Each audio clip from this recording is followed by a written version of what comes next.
The American West.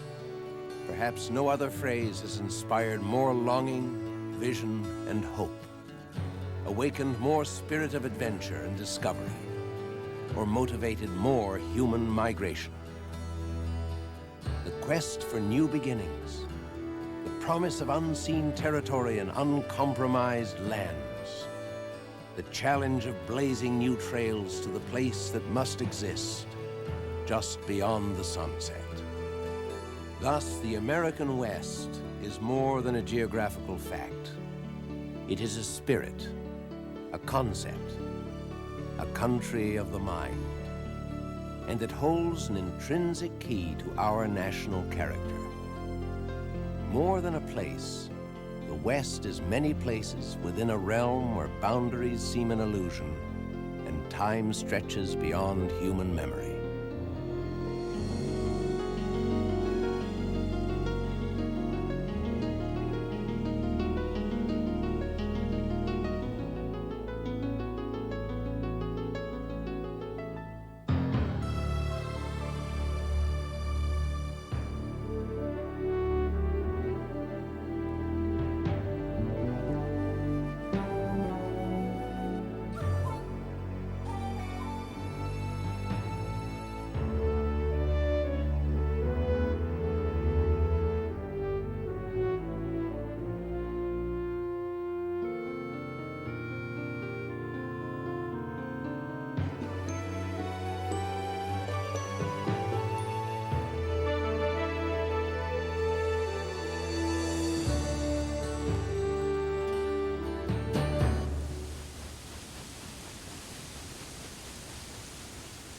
This is where, by tradition, the American West begins, the continent's greatest river, the Mississippi. It courses through the heartland of the nation, 2,348 miles from Little Lake Itasca in northwestern Minnesota to the Gulf of Mexico. With its several thousand tributaries, the Mississippi drains 1/8 of the continent, waters from 30 states, from some of the richest agricultural land the world has ever known. Yet it is not the great power of the Mississippi, nor the wealth that it brings to the marketplace, that give it unique stature among the great rivers of the world. It is rather the fascinating story of a people whose way of life and culture are inextricably linked to this great waterway. The Mississippi is both a symbol and a crossroads. To westward-looking adventurers of a young nation, on the eastern bank stood the edge of a rapidly growing new world. On the western bank, the beginning of the wilderness. For the French explorer La Salle, the Mississippi was a high road to empire. In the autumn of 1681, La Salle paddled the length of the Mississippi, naming the vast domain Louisiana in honor of the French king Louis XIV. For an 18th century trapper and fur trader, the river was a pathway to the riches of the Northwest Territory. For a 19th century homesteader moving west, the Mississippi was the gateway to new beginnings.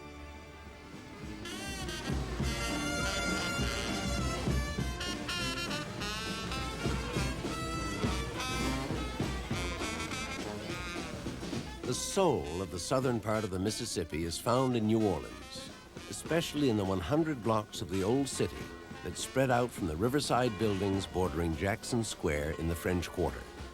French and Spanish, Creole and African. At one time, a half-dozen cultures came together here in the French Quarter.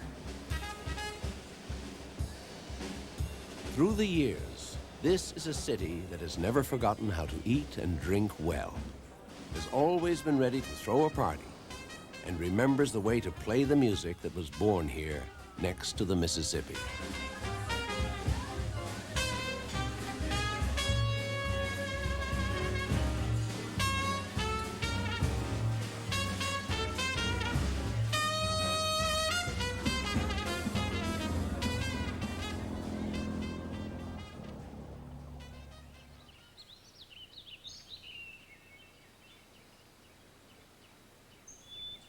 From both banks of the river north of New Orleans spreads the rich farmland of the South, the setting for another way of life, and, it would seem, a different age.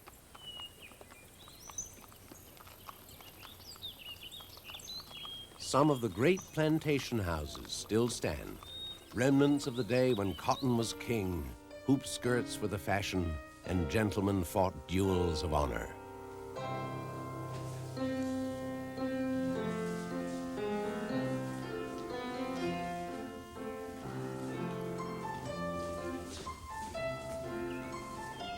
Nottaway Plantation at White Castle, near Baton Rouge, Louisiana, claims title to the largest surviving plantation in the South. The main house alone has 64 rooms. The cotton and sugar fortunes, as well as the gracious lifestyle of the plantation owners, was of course built upon a foundation of slave labor. That foundation crumbled in the war that tore our nation in half.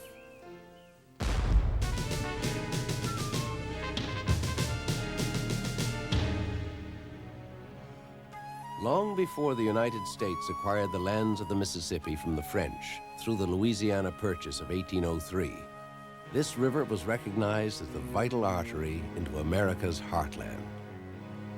Thus, here at Vicksburg, in 1863, was fought the battle that gave the North control of the Mississippi.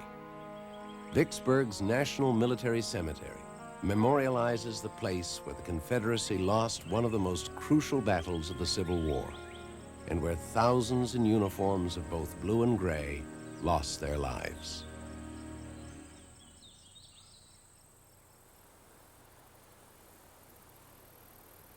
"60 miles to the south of Vicksburg is Natchez, which survived the Civil War virtually intact. Consequently, this city has the Southland's greatest concentration of grand antebellum homes, most dating from the era when this was Dixie's center of wealth.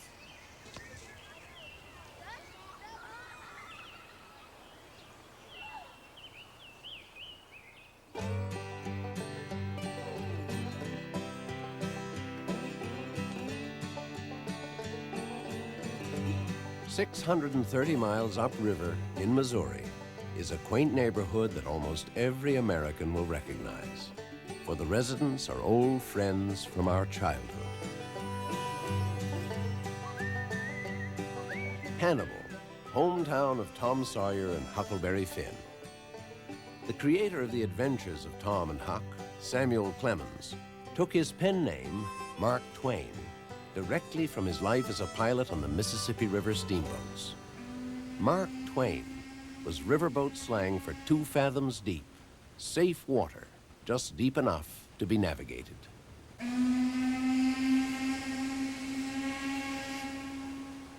Piloting on the Mississippi River was not work for me. It was play. Delightful play, vigorous play, adventurous play, and I loved it. A steamboat is as beautiful as a wedding cake, but without the complications.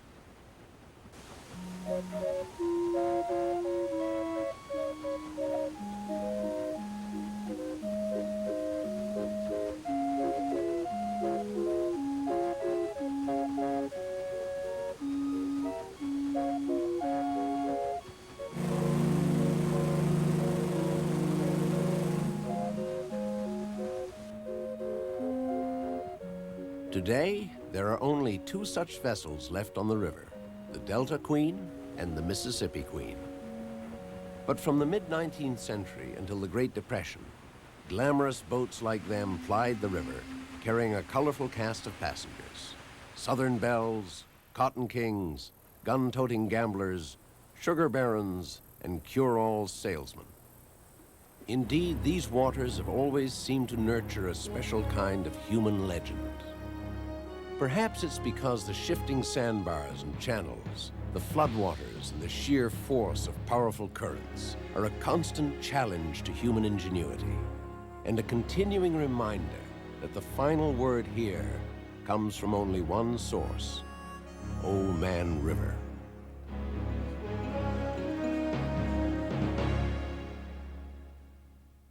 About 10,000 years ago, the Great Lakes emptied into the Gulf of Mexico via the Mississippi. But when the glaciers melted, the lakes began to fill the enormous hollows the retreating glaciers had left behind. Great is the appropriate name for these lakes, our planet's largest expanse of fresh water. In fact, about 1/5 of all the fresh surface water in the world is right here. The largest is Lake Superior, which alone covers 32,000 square miles, an area about the size of Maine. The others, Lake Huron, Lake Erie, Lake Michigan, and Lake Ontario, are no less impressive. Each lake is large enough to qualify as an inland sea, and together their shorelines, shared by the United States and Canada, stretch an incredible 9,400 miles. It was westward that the explorers and pioneers moved along these expansive inland seas, first by canoe, then by skiff, sloop, and schooner, finally by steamer.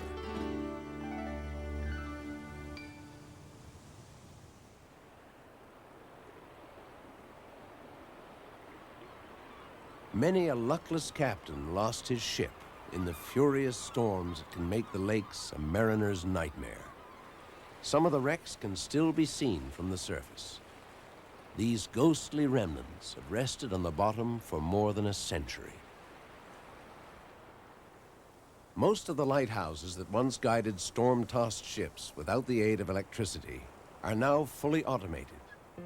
The lighthouses remain, stately, trustworthy sentinels of the Great Lakes shoreline.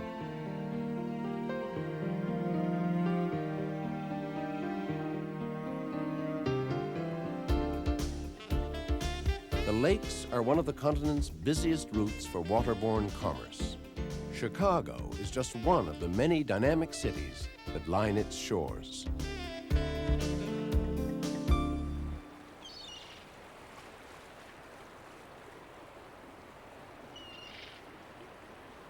Offshore, intriguing life forms have developed on the innumerable islands of the Great Lakes. Most of these islands are uninhabited. Others, such as Mackinac in the straits between Lake Huron and Lake Michigan, have long been occupied by man. The island's charm is preserved by the Mackinac Island State Park Commission. Automobiles are banned, giving Mackinac a unique feature. The road that circles the island is the only state highway in the nation to prohibit motorized traffic.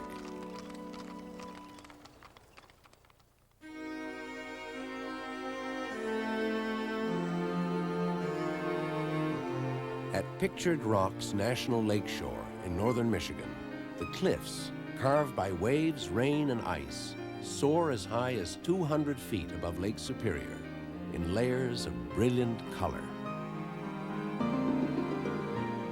And at the jutting monolith called Miner's Castle, the shore has been chiseled into what look like the parapets of a castle, a filigreed structure as high as a 9-story building.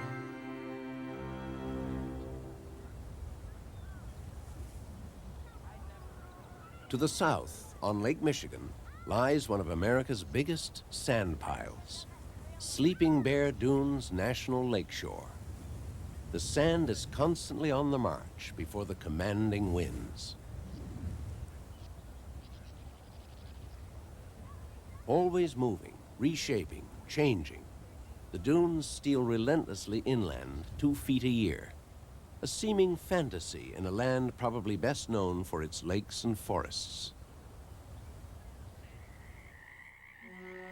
To the west of Lake Michigan was Paul Bunyan country, the site of the mythical lumber camps where Paul and his crew of peerless loggers performed their greatest exploits.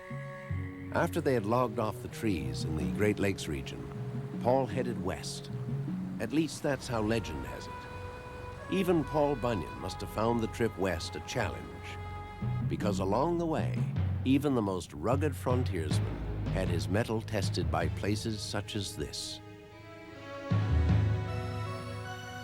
Hell with the fires burned out.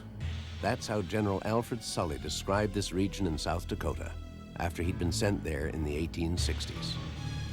Before that, in 1823, the Badlands had very nearly destroyed mountain man Jedediah Smith and his band of trappers en route to the Black Hills. After falling ill from contaminated river water, the trappers buried 2 members of their party in sand up to their necks to preserve body moisture. The men did survive.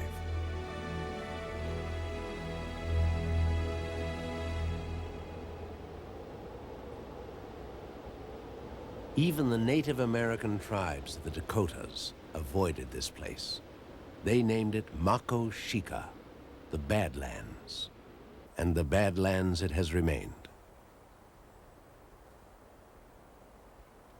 This was once the floor of an ancient inland sea. Then it was uplifted, tilted, and drained by the same titanic forces that raised the Rocky Mountains some 65 million years ago. These water-carved, gutted canyons and wind-scoured mesas are a classic study in erosion, and they continue to change. Each downpour alters the shape of the jagged buttes and scalloped ridges of Badlands National Park. It is one of the world's most rapidly dissolving landscapes. Eventually, the fluted spires will fall, the slashing ravines and naked scarps will vanish, and all of this will be a vast plain. But that will take a few million years. Present-day visitors are often surprised that fossil remains of alligators and giant sea turtles can be found in this parched landscape. Saber-toothed cats and other long-extinct creatures also roamed here many years ago.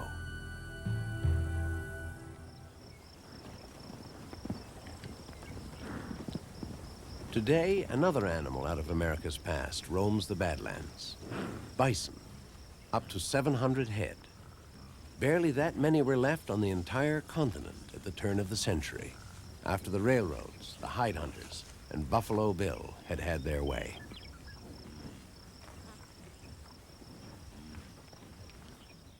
Rather than a region to be shunned, this bizarre landscape hosts thousands of visitors each year.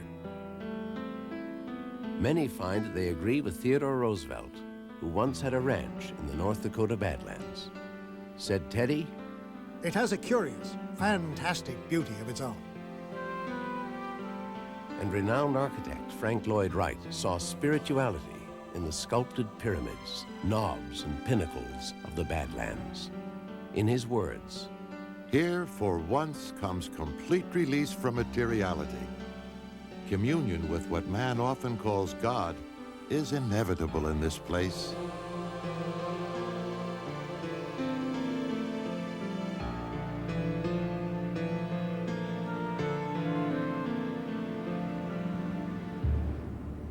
Yet the Badlands have also been the setting for tragedy.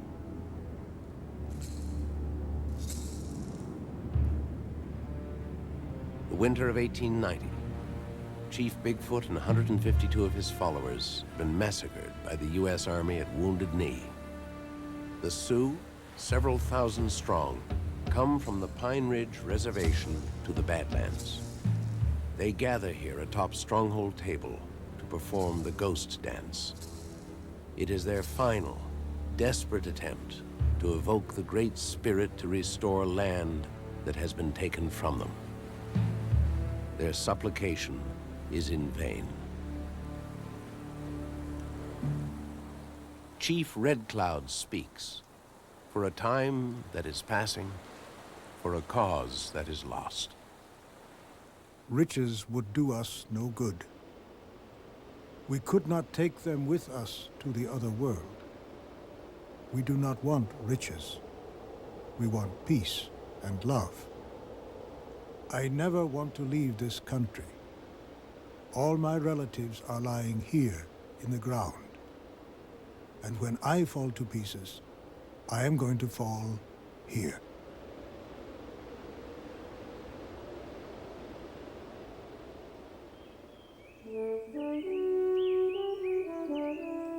Northwest, across the Wyoming border, the Sioux tell a story with a happier ending. one of the many legends about a great stone tower.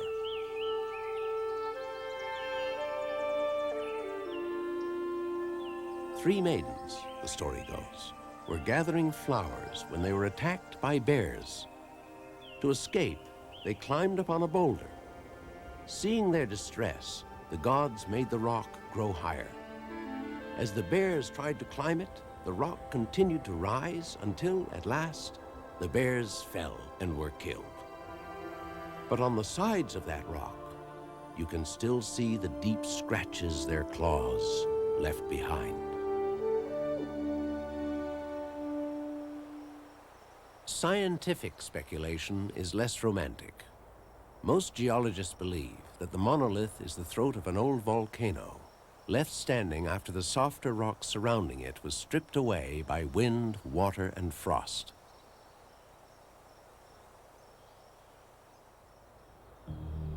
In the folklore of some neighboring tribes, an evil spirit dwells on the summit. When the summer storm clouds gather, the spirit beats a drum, creating thunder, and the surrounding land trembles in fear.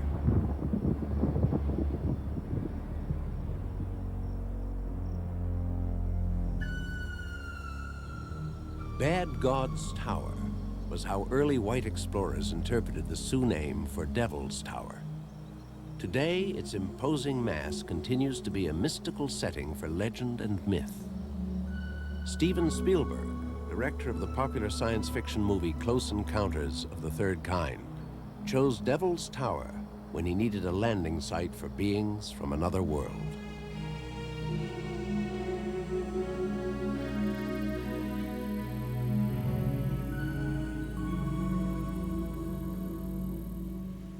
The military commander of the government party that surveyed it in 1875 stated flatly, "The summit is inaccessible to anything without wings."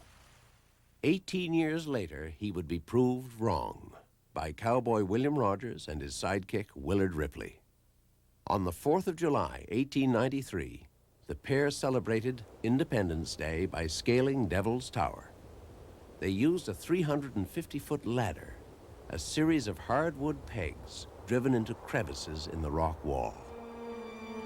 Today, some 2,000 mountaineers climb the spectacular 865-foot pillar of columns each year. Though the average climb takes about 3 to 4 hours, the record time is 18 minutes.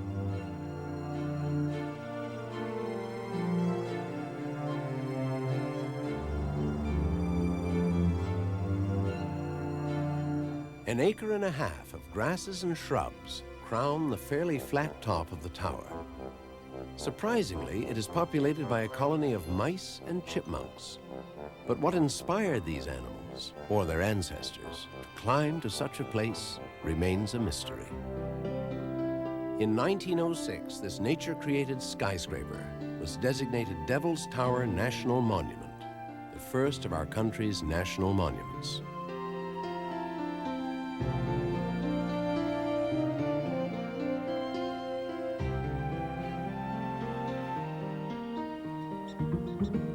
Only the prairie dogs remain unimpressed. These barking ground squirrels live in a bustling colony near the base of Devil's Tower. Highly sociable and jealously territorial, they perform sentry duty at the entrances to their subterranean community, giving a warning bark whenever intruders threaten. No one is certain how large this underground dog town is. Some prairie dog habitats are estimated to cover hundreds of acres, with populations numbering in the thousands.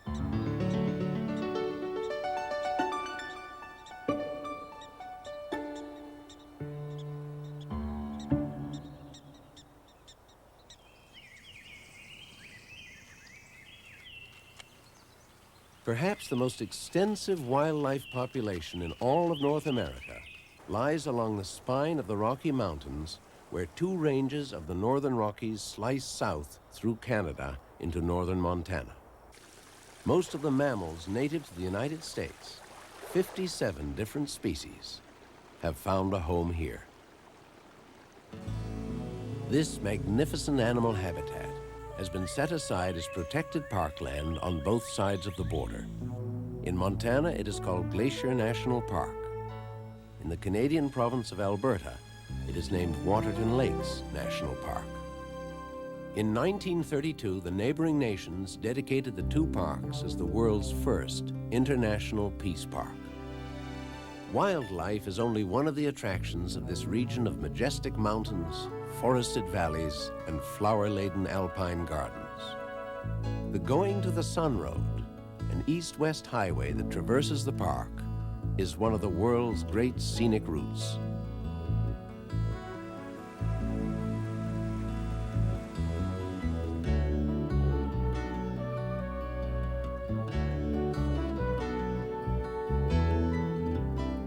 Ice Age glaciers honed these sheer jutting peaks, chiseled the valleys, and dug out hollows for more than 200 lakes.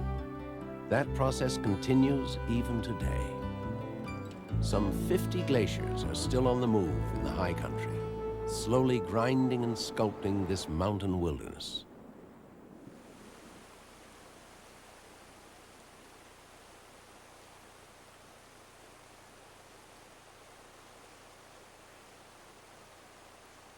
Each glacier feeds a network of glistening streams that cascade into deep, cold mountain lakes. The park straddles the Continental Divide, and from a single mountain, Triple Divide Peak, water flows in 3 different directions. Water originating here either flows west to the Columbia River, northeast to the Arctic Ocean, or southeast into tributaries of the Mississippi.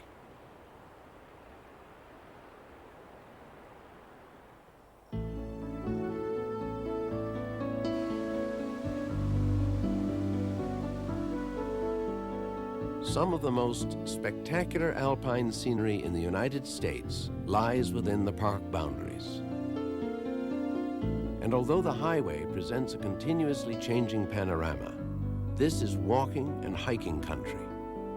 Some 700 miles of trails have been built into the wilderness, and they reach virtually every section of the park. The trails range in difficulty from short, self-guided nature walks to mountain paths that challenge even the most dedicated backpacker. And the stunning spectacle of knife-edge ridges, glistening snowfields, and bright mountain lakes is usually enough to lure even the most sedentary travelers, especially in midsummer when the valley meadows are filled with brilliant displays of wildflowers.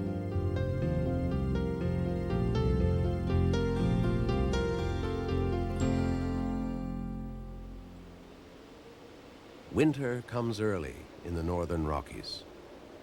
By October, the first snows are blowing across the Montana high country. The main highway is closed. The bears are hibernating.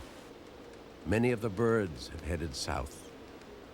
And the peaks stand isolated and pristine. A very special kind of winter grandeur settles over these mountains.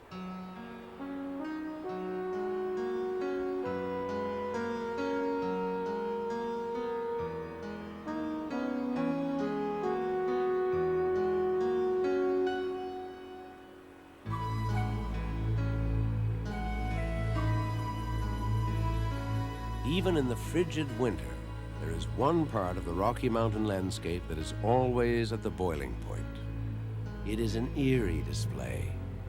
Mountains belch forth steam. Fountains of scalding vapor erupt without warning. The very earth churns itself into a muddy froth. This rolling inferno of mud, water, and steam convinced one early explorer to exclaim, "Hell must be in the vicinity." But Yellowstone National Park, more than 2 million acres extending into 3 states, is more aptly called a natural paradise. Its glacier-carved valleys and cascading rivers, its pristine wildlife, bear, elk, eagle, and bison. The incomparable diversity of its thermal peculiarities make Yellowstone one of the nation's finest examples of undisturbed wilderness, a living snapshot of the American continent before the age of man. Yellowstone holds a special place in the pantheon of America's scenic wonders. It is the country's first national park, established by an act of Congress in 1872. For decades, rumors had been circulating about a bizarre thermal basin in the Yellowstone region, where the states of Wyoming, Montana, and Idaho intersect today. Early reports claimed that even Native Americans were too terrified to live in the area, a claim that was completely erroneous. In fact, it was the Europeans who were clearly unnerved by the area's otherworldly features. Trappers and mountain men whispered reports of petrified trees with petrified birds singing petrified songs. Finally, in the years after the Civil War, the government dispatched surveying teams to explore the true nature of this enchanted landscape.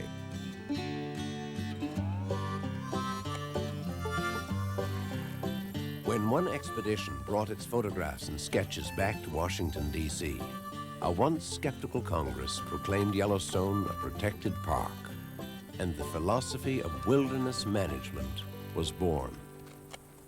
At that time, the primary goal was to protect the natural geysers from private exploitation. Yellowstone boasts 10,000 thermal features and more than half the world's geysers, a tribute to the peculiar goings-on beneath the surface of the Earth. The continental crust of our planet is normally some 15 to 30 miles thick, down to a mantle of molten rock. But in Yellowstone, the crust extends only 2 miles. The proximity of the white-hot magma heats the groundwater that courses below Yellowstone, making it bubble forth with astonishing variety. Each of Yellowstone's 200 geysers has a distinct personality. Some erupt constantly. Others lie dormant for months at a time. Old Faithful attracts the largest crowds with its noisy display. Belying its name, Old Faithful's eruptions actually occur irregularly, from every half hour to as long as 2 hours apart.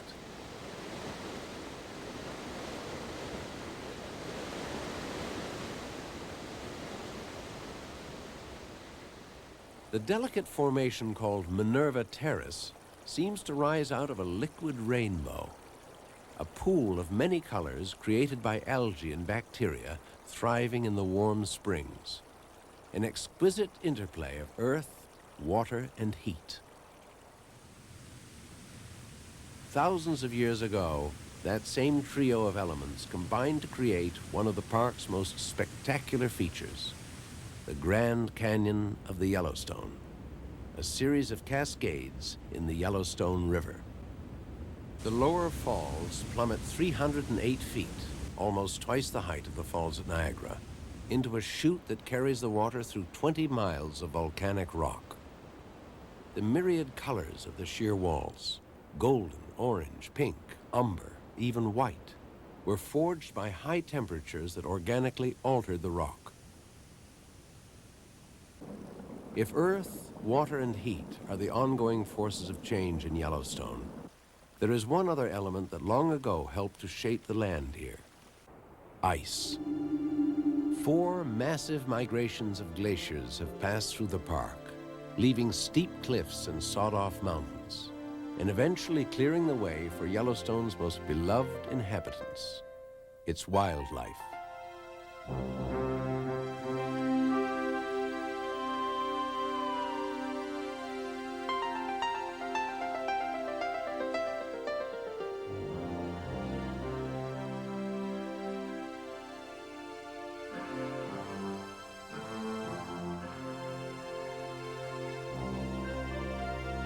But if the last ice age cleared the way for Yellowstone's dramatic wildlife, another natural force has proved cataclysmic: fire.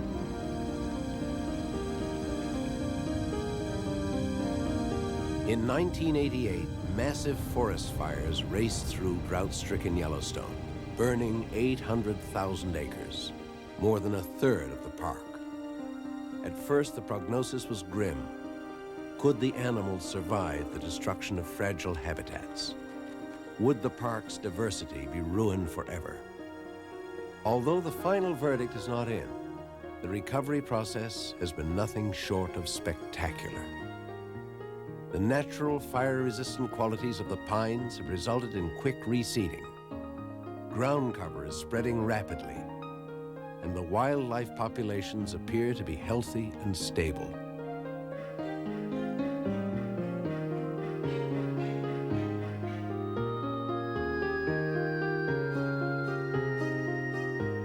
Yellowstone remains a vital and ever-evolving wilderness, where the earth is young and marked with action, and those primal forces of nature, water, ice, and fire, continue to play out the eternal cycle of creation, destruction, and rebirth.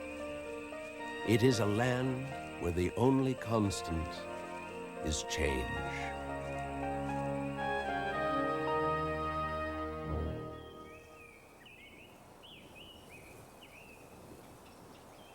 But just 60 miles to the south, a contrast. Jagged, massive stone battlements appear, unchanging, ancient and permanent. This is the Teton Range.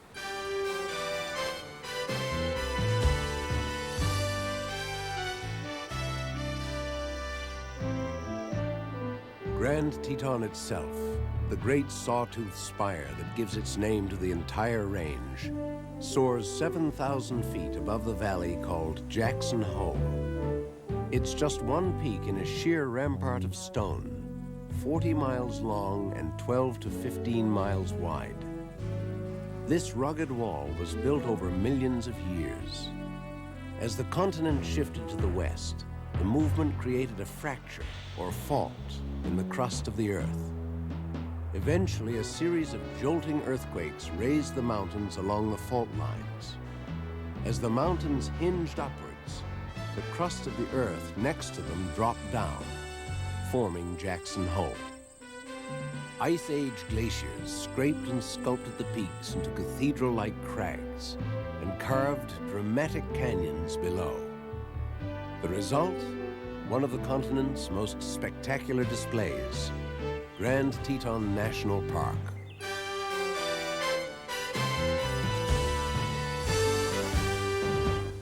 Native Americans from many surrounding regions came to hunt and fish in this valley under the shadow of the Tetons. But no tribe claimed the valley. The winters were too harsh, and game was more plentiful elsewhere. So when the first snow flurries came to the land where the Great Snake River twists down the valley, the hunting parties were already taking down their hide teepees for the season. It was in the early 1800s that French-speaking fur trappers, seeking highly profitable beaver pelts, gave the peaks the name they bear today. The trappers called the three highest peaks Les Trois Tetons, the three breasts. In that era of rough-hewn trappers, traders, and mountain men, the trails along the Snake River were walked by some of the most famous men of the frontier. One of them, David Jackson, left his name here. The mountain men referred to a mountain-encircled valley such as this as a hole, and this one, at the foot of Grand Teton, became Jackson Hole. But when fashionable men in the East exchanged top hats made of beaver pelts for hats made of silk, the mountain men took up their trap lines and moved on. Another 40 years would go by before European settlers would again leave their imprint here.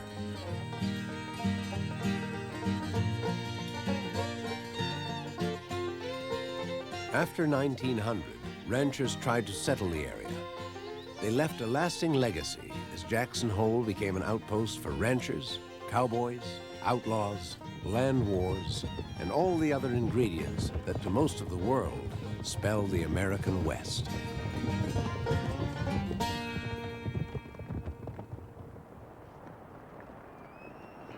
Other residents have a longer claim to this region. Between 7,500 and 10,000 elk winter in the National Elk Refuge. At one time, they ranged over much of the continent. Once their numbers were much greater here, until settlement took up most of their winter home.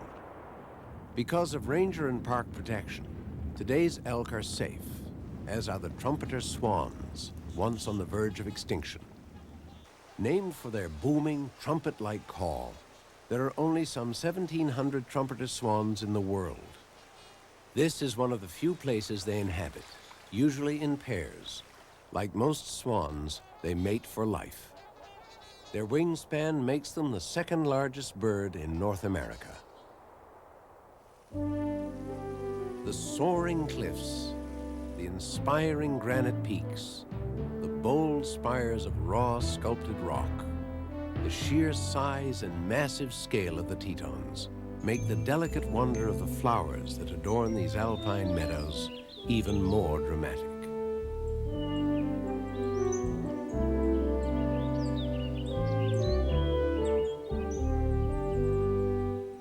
The contrasts in the West are frequently startling.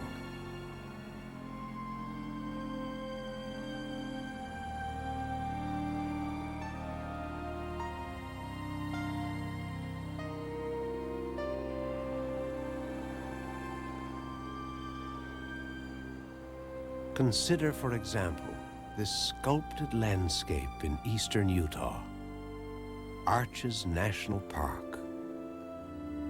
A stone forest of gnarled and tortured pinnacles and spires, laced with a labyrinth of twisting canyons, underlaid with countless tunnels and caves. This would seem to be an enormous sanctum of secrets and mysteries.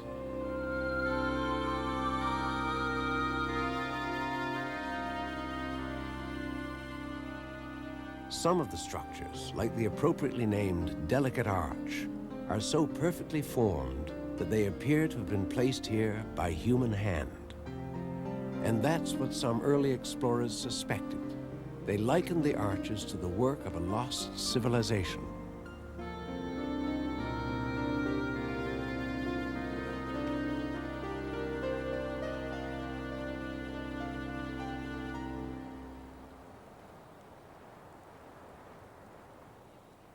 Not everyone who saw this area in the days of the early American frontier was impressed. To Butch Cassidy and his outlaw gang, the Wild Bunch, the territory around Arches was simply a handy place to confuse a pursuing posse as the gang rode to its nearby hideout. As one story goes, early-day cowboys dismissed the region too. Their evaluation? They want nothing out there. Just a lot of holes and rocks. In fact, it's those holes in the rocks that have made this area famous. There are more than 1,500 natural stone arches within the national park, more than in any other single location on Earth.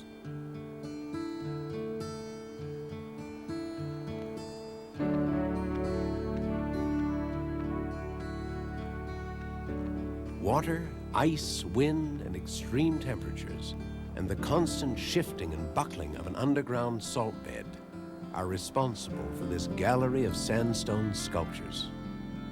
At least that's what geologists think. There are scientists who say that something like Landscape Arch cannot exist. A 306-foot ribbon of stone, just 6 feet thick at its narrowest. Put those specifications into an engineer's computer, and it will tell you that such a structure should collapse immediately. Yet Landscape Arch has held up for centuries.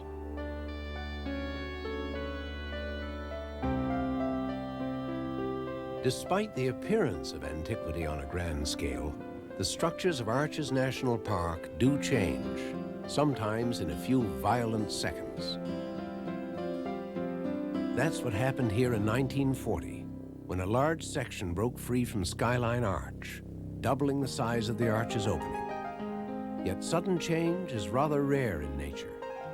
Many of the most impressive natural monuments evolve so slowly that no change can be detected within a human lifetime.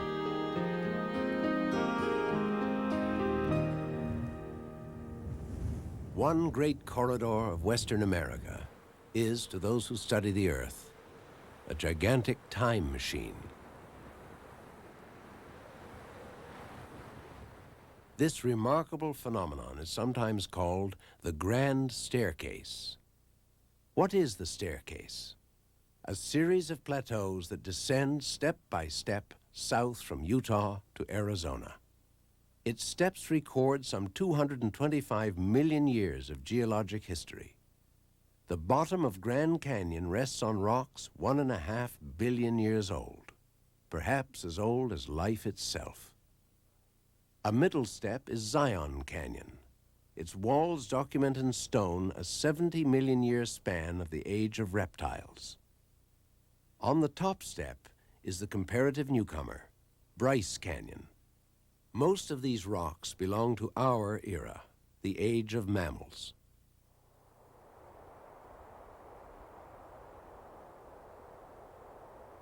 Thus, this remarkable landscape is almost modern, for the major rock formation in Bryce Canyon embraces merely the last 60 million years. As a matter of fact, Bryce is not really a canyon at all. It is a dozen horseshoe-shaped amphitheaters. Each presents its own spectacle, carved by water and ice from the pink cliffs of a plateau.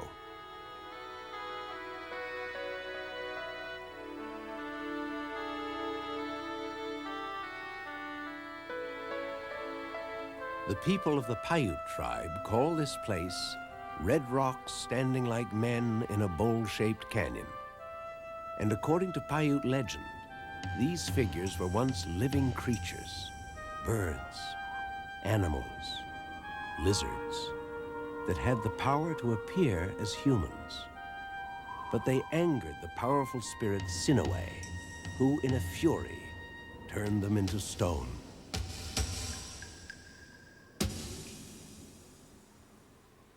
The government surveyor who first mapped this region in 1876 saw it in a different way. Standing on the plateau's rim, T.C. Bailey pronounced this: "The wildest and most wonderful scene that the eye of man ever beheld." And from the man for whom Bryce Canyon is named came yet another judgment. Ebenezer Bryce, a Mormon rancher, ran cattle here in the 1870s. Succinctly, Bryce called the canyon A hell of a place to lose a cow.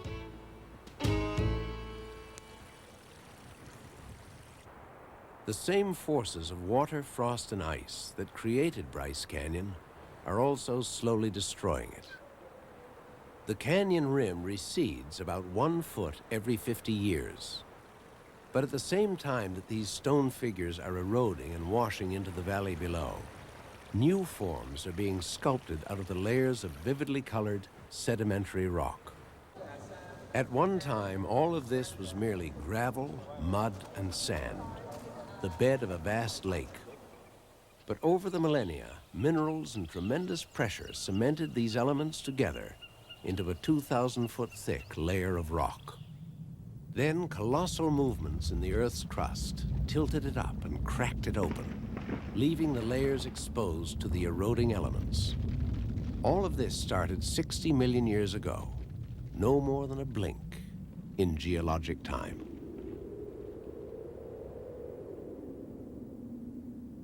The oldest rock in Bryce Canyon, the bottommost layer, turns up at the top of the next step down the grand staircase, Zion Canyon.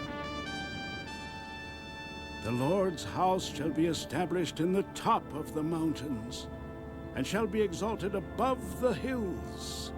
And all nations shall flow unto it, for out of Zion shall go forth the law and the word of the Lord. Zion. To the prophets of the Old Testament, it was the holy city of God. And the early Mormon settlers saw in this place a Zion of the western wilderness.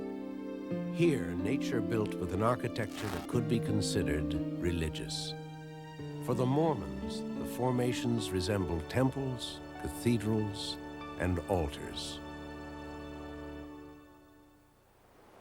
Whether this is seen as the work of a divine architect or of the artistry of nature, the principal tool in Zion Canyon's creation is, again, water.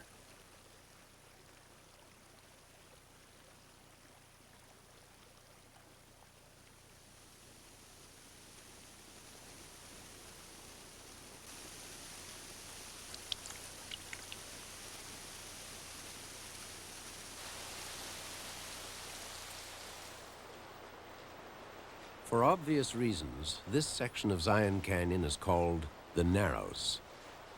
A thunderstorm can, within minutes, transform these quiet waters of the Virgin River into a wall-to-wall flash flood 25 feet deep. Consequently, the Narrows are only open to visitors when the weather forecast calls for clear skies. There would be little hope for escape. The sheer walls soar 2,000 feet above the riverbed.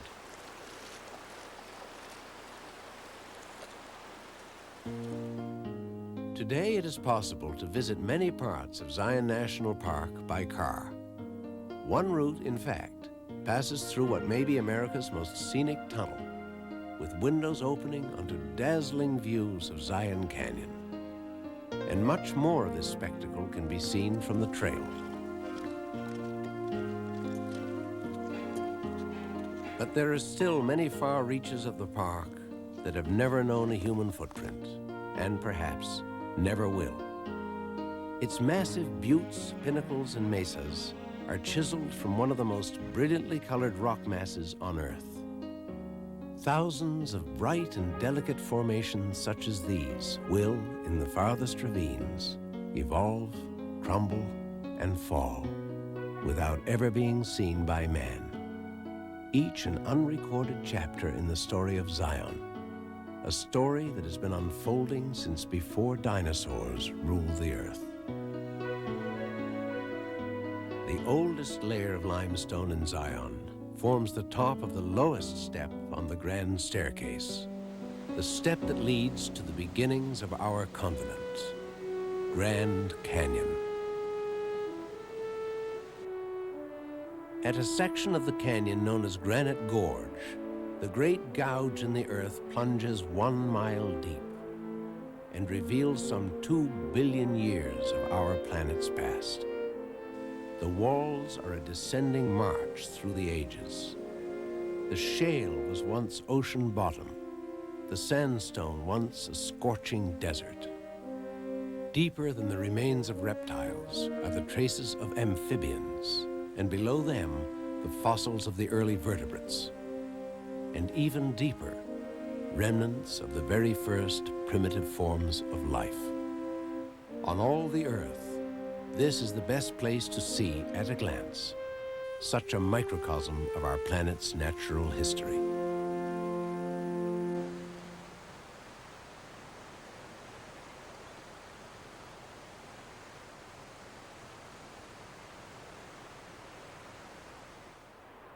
The Grand Canyon. Vast, rugged, formidable, beautiful, and in its imposing scale, unique. Gouged out of the desert of northern Arizona, the canyon twists and turns its tortured route for 277 miles. But it is not simply its great size that makes the Grand Canyon one of America's most impressive scenic wonders. It is a sprawling stage filled with constant change and breathtaking drama. The master architect of this extraordinary wonder is the Colorado River. On its 1,440-mile trek from the Rocky Mountains in northern Colorado to the Gulf of California, it courses through 19 major canyons, but none like the Grand.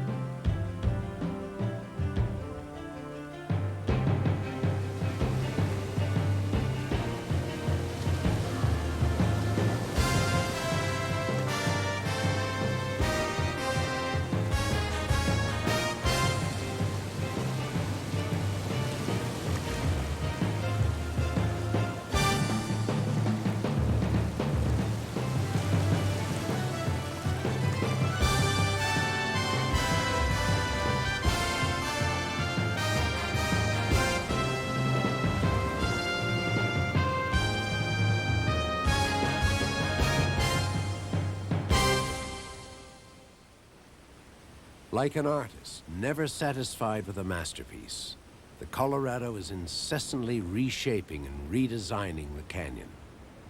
Mud, sand, and gravel caught in its mighty torrents scour the canyon walls.